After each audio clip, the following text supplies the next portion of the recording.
Al voltant d'un centenar d'afectats per les quotes participatives de la CAM s'han concentrat aquest dilluns a les portes de l'Aula CAM a Alacant, on s'ha celebrat la darrera assemblea anual de l'entitat, ara propietat del Banc de Sabadell.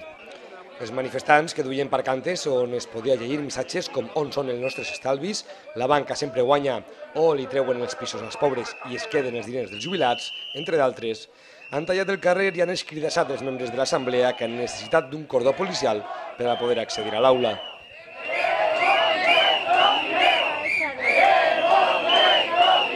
Nosotros ya en la querella hemos puesto de que vemos un delito de acreedores en la segregación que se hizo de las cuotas,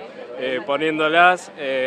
junto con la obra social, que es un pasivo, y con otras cosas, con todos los pasivos de la CAM, mientras que se le vende al Banco Sabadell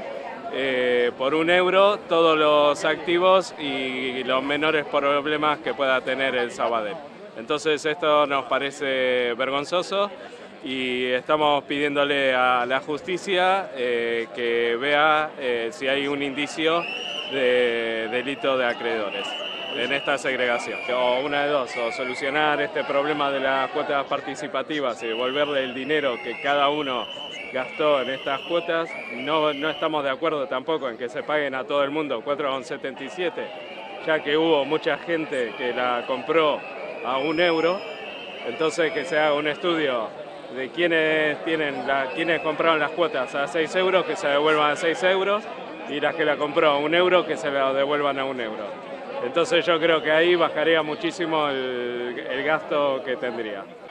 La protesta ha pujat de to amb l'arribada d'alguns dels representants dels òrgans de l'entitat més coneguts, com poden ser l'exalcalde Luis Díaz Alperi o l'exvicepresident de la CAM Armando Sala, encara que la presència policial ha evitat que la situació anara a majors. Entre els manifestants es trobaven alguns membres de Compromís, com la diputada Mireia Mollà, que ja fa temps que va encetar una campanya sota el lema Rescatem persones.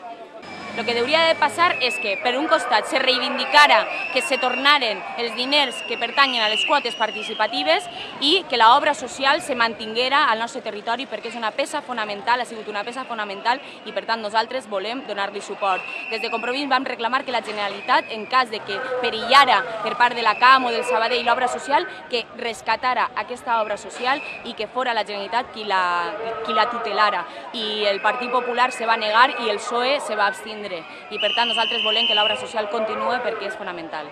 El que pense és que el Banc d'Espanya el que vol jugar és de l'amagatall, no vol donar la cara, és una de les entitats que tenia que haver supervisat les entitats financeres i no ho ha fet, i per tant jo crec que tindrien que donar explicacions. S'han negat a estar en la comissió d'investigació, però des de Compromís anem a reclamar i anem a exigir a mesures fins i tot que podrien acabar davant de la justícia, que tinguin l'obligació de comparèixer, perquè volem preguntar-li moltes coses i sobretot perquè la gent té incògnites que volen que se contesten.